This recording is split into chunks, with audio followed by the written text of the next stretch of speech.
শেখ হাসিনা, ওবায়দুল কাদের সহ ৭ জনের বিরুদ্ধে মামলা হয়েছে। এই সময় প্রশ্ন জেগেছে, শেখ হাসিনাকে কি ফেরত দেবে ভারত?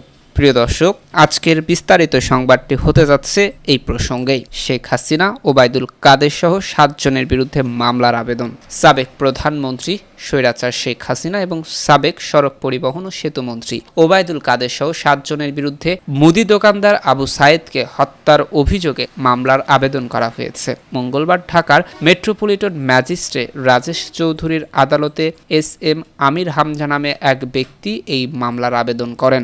আবেদনে মামলার ওপর আসামিরা হলেন সাবেক রাষ্ট্রপতি আসাদুজ্জামান খান কামাল, সাবেক IGP Abdullah Al Mamun, DMP commissioner Habibur Rahman, অতিরিক্ত আইজিপি হারুন আর রশিদ এবং অতিরিক্ত যুগ্ম পুলিশ কমিশনার বিপ্লব কুমার। গত ১৯ জুলাই বিকাল ৪টায় মোহাম্মদপুর থানাধীন বসিলা এলাকার ৪০ ফিট চৌরাস্তা আবু সায়েদ কোটা আন্দোলনের সমর্থনে চলমান মিছিলে পুলিশের গুলিতে নিহত হয়। মামলার বাদী হয়েছে আদাবর এলাকার বাসিন্দা ব্যবসায়ী এস.এম. আমির হামজা শাতিল। তিনি একজন সচেতন নাগরিক হিসেবে একজন নিরীহ নাগরিক হত্যার বিচার চেয়ে এই মামলা করেছেন। মামলার অভিযোগে বলা হয়েছে, সম্প্রতি কোটা সংস্কার আন্দোলনে হাজার হাজার ছাত্র জনতা মিছিল সমাবেশ করেন। ওই সব শান্তিপূর্ণ মিছিলে দেশের বিভিন্ন এলাকায় নির্বিচারে গুলি চালানো হয়। বহু ছাত্র জনতা নিহত ও আহত হয়। গত ১৯ জুলাই মোহাম্মদপুরের বসিলার ৪০ ফিট এলাকায় ছাত্র জনতা শান্তিপূর্ণ মিছিল সমাবেশ করছিল। সেখানেও পুলিশ নির্বিচারে গুলি চালায়। তখন রাস্তা পার হওয়ার সময় স্থানীয় মুদির দোকানদার আবু সায়েদ মাথায় গুলিবিদ্ধ হন। তিনি ঘটনাস্থলেই মৃত্যুবরণ করেন। অন্যদিকে প্রশ্ন জাগছে, শেখ হাসিনাকে কি ফেরত দেবে ভারত? কি আছে ঢাকা দিল্লির চুক্তিতে? আবু সায়েদকে হত্যার অভিযোগে সাবেক প্রধানমন্ত্রী শেখ হাসিনা সহ ৭ জনের বিরুদ্ধে মামলা করা হয়েছে। মামলার অপর আসামিদের নাম আপনারা জেনেছেন। গত ৫ই আগস্ট ছাত্র জনতার গণবিপ্লবের মুখে দেশ থেকে পালিয়ে ভারতে চলে যায় স্বৈরাচার। বর্তমানে তিনি ভারতের রাজধানী দিল্লিতে আছেন বলে ধারণা করা হচ্ছে। কারণ বাংলাদেশ থেকে পালিয়ে ভারত হয়ে অন্য কোনো দেশে চলে যাওয়ার পরিকল্পনা থাকলেও সেটি পারেনি সাবেক এই প্রধানমন্ত্রী। এখন তার বিরুদ্ধে বাংলাদেশে হত্যা মামলা হয়েছে। বিচারের মুখোমুখি করতে পরবর্তী ধাপ হিসেবে তার বিরুদ্ধে গ্রেপ্তারি পরোয়ানা জারি করা হবে। প্রশ্ন হলো, বিচারের মুখোমুখি হতে দিল্লিতে অবস্থান করা হাসিনাকে কি ভারত ফেরত দেবে? দেশটির সঙ্গে বাংলাদেশের কি এই ধরনের কোনো চুক্তি আছে? ভারতের পররাষ্ট্র মন্ত্রণালয়ের ওয়েবসাইটে এই সংক্রান্ত একটি তথ্য রয়েছে। তথ্যটি ২০১৬ সালের ১১ই আগস্ট প্রকাশ করা হয়। এতে বলা হয়, সার্কভুক্ত দেশের মধ্যে ভারতের সঙ্গে বাংলাদেশ ও নেপালের প্রত্যর্পণ চুক্তি রয়েছে। এছাড়া শ্রীলঙ্কার সঙ্গে প্রত্যর্পণের ব্যবস্থা বিদ্যমান রয়েছে। এসব দ্বিপাক্ষিক চুক্তি ছাড়াও ১৯৮৭ সালে সার্ক সন্ত্রাস দমন আঞ্চলিক সম্মেলনে চুক্তি স্বাক্ষরিত হয়েছিল। ২০০৪ সালে সার্কে এই চুক্তির অতিরিক্ত প্রোটোকল স্বাক্ষরিত হয়েছিল।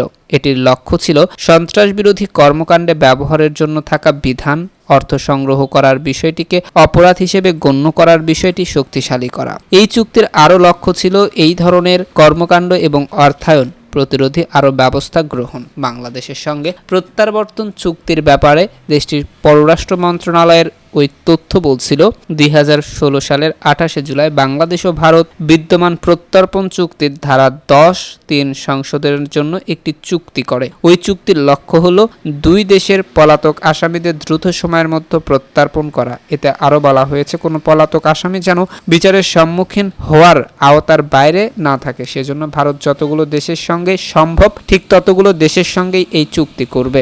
ভারতীয় পররাষ্ট্র মন্ত্রণালয়ের তথ্য অনুযায়ী ২০১৩ সালের ২৮ জানুয়ারি তাদের পররাষ্ট্র মন্ত্রীর ঢাকা সফরের সময় বাংলাদেশের সঙ্গে প্রত্যর্পণ চুক্তি করা হয়। এটি দুই দেশের আইন শৃঙ্খলা রক্ষাকারী বাহিনীর মধ্যে অপরাধ কমাতে সহায়ক হবে বলেও উল্লেখ করা হয়। শুধুমাত্র ২০১৩ সালে বাংলাদেশ ও ভারতের মধ্যে যে প্রত্যর্পণ চুক্তি হয় সেটি ২০১৬ সালে সংশোধন করা হয়। এই সংশোধনে বলা হয়েছে, দুই দেশের মধ্যে কেউ যদি কাউকে প্রত্যর্পণ করতে হয় তাহলে শুধুমাত্র পুলিশের গ্রেপ্তারি পরোয়ানা থাকলেই হবে। সংশোধনটি করা হয়েছিল তৎকালীন ভারতীয় স্বরাষ্ট্রমন্ত্রী রাজনাথ সিং এবং বাংলাদেশের সাবেক স্বরাষ্ট্রমন্ত্রী আসাদুজ্জামান খান কামালের উপস্থিতিতে। চুক্তির এক সপ্তাহ আগে সাবেক প্রধানমন্ত্রী শেখ হাসিনা মন্ত্রী সভায় সভাপতিত্ব করে সংশোধনটির অনুমোদন করেছেন। ওই সংশোধনে আরও বলা হয়েছে, কোনো সন্দেহভাজন অপরাধীকে প্রত্যর্পণ করতে কোনো ধরনের প্রমাণের প্রয়োজন হবে না। যদি কাউকে প্রত্যর্পণ করতে হয় তাহলে শুধুমাত্র পুলিশের একটি পরোয়ানা থাকলেই হবে।